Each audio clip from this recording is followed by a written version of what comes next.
Guys, I know I've talked about this border situation endlessly, but the reality of the situation, guys, is that this may be one of the biggest crises that we've seen at the border, at least during my short 26 years on Earth. Okay. Now, for any of you guys that are older than me, that have more life experience, y'all let me know. Have you guys seen any bigger crisis at the border than what we're seeing right now under Biden administration? And the sad part about this, guys, is that this is almost 100% self-inflicted. Okay, Biden caused this 100%. Okay, and guys, if you want evidence for my statement, right, outside of all the things that we've heard the Biden administration say in the past, which I've covered thoroughly in the debates on the campaign trail, about him encouraging illegal immigrants to come here, about him rolling back Trump's policies that were designed to prevent them from coming, right, to disincentivize them from sending their kids across Mexico to the United States, right? Again, just go back and look at my videos. But ABC did an interview with some of the migrants at the border, and golly, man, I mean, they just straight up tell you in no uncertain terms exactly why they pulled up to the border. You have tried to do this when Donald Trump was president? Definitely not. Definitely. We had the chance, we used to watch the news, and I definitely won't do this. So did you come here because Joe Biden was elected president? Basically. All right. So for those of you who did not hear, I'm going to play this one more time. Okay? Because again, it is no doubt in my mind that if Trump was still president, that this would not be happening. We would not be dealing with this. So I'm going to play this one more time. You have tried to do this when Donald Trump was president? Definitely not. Definitely. We had the chance, we used to watch the news, and I definitely won't do this. So did you come here because Joe Biden was elected president? Basically. You have tried. See? He straight up said, yeah, I'm here because Joe Biden is president, because we have a chance under Joe Biden. Trump said, nah. If you come here, one, we're going to try to prevent you before you even get to Mexico, right? That's why he tried to work with the Mexican border officials at Mexican South border to try to prevent people from coming in. If you get to the border, we got a big wall. We got extra personnel at the border, right? And even if you apply to get in, we still gonna make it harder for you to get in. And if you actually do end up getting in illegally, we're going to make it harder for you to get benefits. Again, some people don't agree with that policy, right? Some people may say that's inhumane, that's bad. But ultimately, at the end of the day, guys, you got to understand, life ain't fair, right? The policies were designed to prevent this type of disaster, right? A disaster where we have a record amount of children showing up at the border. We have a record amount of immigrants showing up at the border during a pandemic. Okay, this is why I have to keep covering this stuff, because it keeps getting worse. Day after day, it keeps getting worse. It's so bad that even the Biden administration, right, has put in a gag order on Border Patrol. Okay, Border Control can't even talk to the media, right? They accuse Trump of being a fascist. Tell me what is more fascist than a gag order on border control during a border crisis where the American people need answers, right? Biden's essentially said, no, you can't get answers during this crisis. You just got to listen to what I say, which, hey, if you listen to that administration, there is no crisis. Okay? So let's read a little bit here. President Biden's administration is preventing border control agents and sector chiefs from speaking to the media via an unofficial gag order passed down verbally, NBC reported Wednesday. NBC reported that Border Control staff have been told to refer all media requests, even those from local outlets, to Customs and Border Protection CBP staffers in Washington, and to deny all ride-along requests. The network attributed the information to officials who asked to remain anonymous. NBC News had itself requested and was denied access to overcrowded border processing facilities holding unaccompanied migrant children, according to a report. Guys, tell me that doesn't sound like a dictatorship. Tell me that doesn't sound totalitarian. Okay, we live in a country where this administration is actively censoring information that the American people need to know about this crisis. Okay, and this is what they accused Trump of doing. Made it so the media can't get access to these detention centers. And listen, that was not a good crisis for Trump, right? When Trump's little crisis, right? That wasn't good. But he didn't stop the media from doing their job and reporting on it. That's how you got all the pictures and stuff, right? But Biden's not even letting that happen. Biden's like, nah, y'all not gonna take pictures of these immigrants in jail-like facilities and use them against me the same way y'all used it against Trump. And luckily, guys, we have a media that's actually persistent about these issues, because we have, gotten some pictures from inside. And guys, take a look at these heartbreaking pictures from Axios, right? This looks a lot like kids in cages to me, right? It looks a lot like people in cages. But wait. According to the woke revolutionaries, it's just kids in plastic. It's just people in plastic. What the hell is AOC? What the hell is AOC? Because last time this happened, she was at the border crying like a little baby. Ooh, oh my God, this is a disaster.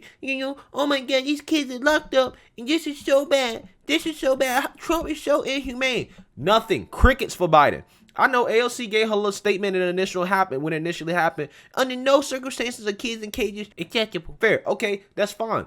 But you still have not bought the same amount of smoke that you bought to the Trump administration, to the Biden administration. Because I'm going to tell you right now, under Biden, this is even worse. It is way worse under Biden.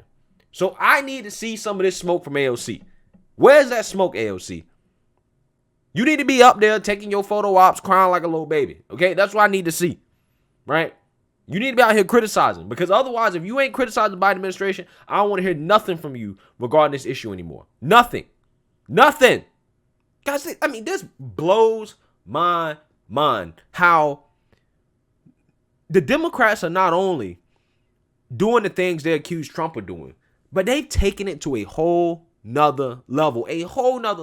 Guys, isn't this the same thing that we accuse North Korea of doing, right? Like, isn't North Korea infamous for basically preventing outside media for getting access to the country to see what's actually going on inside?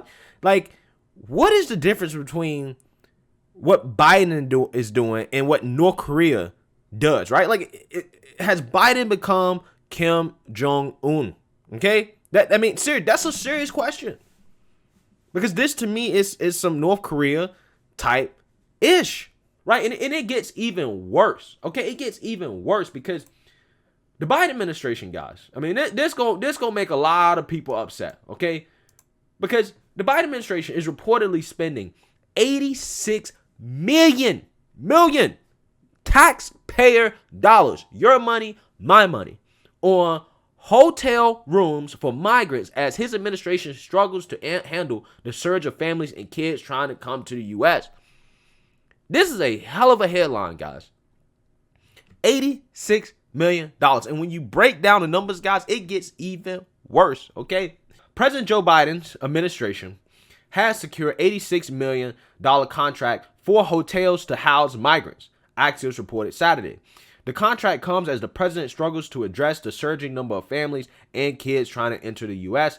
The contract is with hotels near the border in Arizona and Texas to hold about 1,200 migrants and will last 6 months. It was made through Endeavors, a nonprofit with programs that include housing service and disaster relief. Okay, guys, let me break this down for you. Okay, 1,200 migrants, $86 million. That's about $71,000. $71,000 per migrant. Okay, for 6 months. That's about $400 a night, guys.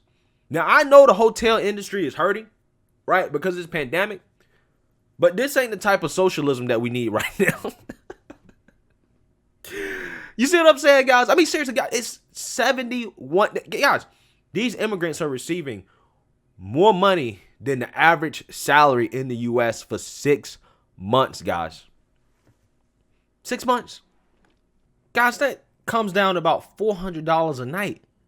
These immigrants are staying in hotels for $400 a night. Guys, have you guys ever stayed in a hotel room for $400 a night? Because I haven't. That's like staying in a luxury hotel. $400 a night? Come on, man. Any Americans that hears this statistic should be outraged. I mean, I understand why they would be outraged, because, again, this is why taxpayer dollars are coming, because Biden told these people to come. Now, the taxpayers have to foot the damn bill. This is crazy. This is absolutely crazy, guys. I mean, guys, there's rumors that they're flying migrants to the northern border states. There's rumors that Biden is considering doing that. Instead of just doing what he needed to do, secure the border, we're not open right now. Sorry, we're in the middle of a pandemic. We're not open for business. We're not open. And also put more pressure on Mexico to prevent them from getting through here in the first place. Because how the hell they get through a whole ass country like Mexico without getting stopped? Guys, this right here is a disaster. This is beyond a crisis. This is absolutely insane. Okay, and this issue right here, guys, could be the nail in the coffin for the Democrats come midterms, right? It could be, because, you know, at this point, everybody is probably sitting here thinking like, wow, would this really be happening under Trump? Would we really have this situation under Trump? Probably not, right? We're not in a position where we can be doing this. Okay, we're again, according to the Democrats here, I'm using their framing, and I like doing this because, again, this is their argument. We're in the middle of a pandemic. There are reports that they're letting immigrants in that have tested positive for COVID, that are then traveling across the country with this virus that the Democrats say are very, very serious. Okay, and I'm taking their word for it here. They say it's very, very serious, but yet they're letting these people in that you know, during a time in which we're trying to open back up, we're trying to get our economy growing. Right? Well, like at this point, my question is, I get the long-term thing. I get the whole 2045, like, you know, Hispanics are going to be, you know, the majority. I get all that. But at this point, I really got to ask, you know, what is the political reason for doing this? What is the what do you get out of this? What do you get out of having this type of immigration crisis at this point right now, during a pandemic, when they could have waited, right? They could have waited. If they wanted to do something like this, they wanted to be so open border, they could have waited. Not that I agree with that. I don't agree with it. I'm just saying, like, as soon as the man got in, they pulled up. Guys, we remember my first video on the immigration stuff, guys, we saw the caravan. We saw the caravan pulling up. They have Biden shirts. Biden let me in. Biden 2020. This might be the single most disastrous immigration crisis I've ever seen in this whole history of this country. Again, somebody correct him if I'm wrong here. But that's the point that this whole thing is getting. And, you know, at some point, guys, I mean, and like I said, this right here, guys, I think does have the ability to really hurt the Democrats come 2022. And this is gold for Republicans. It really is. It makes the Republican immigration stance all that much appealing and attractive to those who are paying attention. Because a lot of people got guilt tripped under Trump, where they try to come out to Trump for, oh, he's being inhumane. But Biden is not only encouraging people to come, but when he gets here, it's not like the conditions are any better. They're worse. If anything, Biden's policy is even more inhumane than Trump. So It'll be interesting to see how this shakes out politically. Obviously, I'm going to keep covering this because it seems like there's worse news coming out almost every single day about it. But let me know what you guys think. Make sure you like, comment, and subscribe. Most importantly, share a Black conservative perspective. Peace.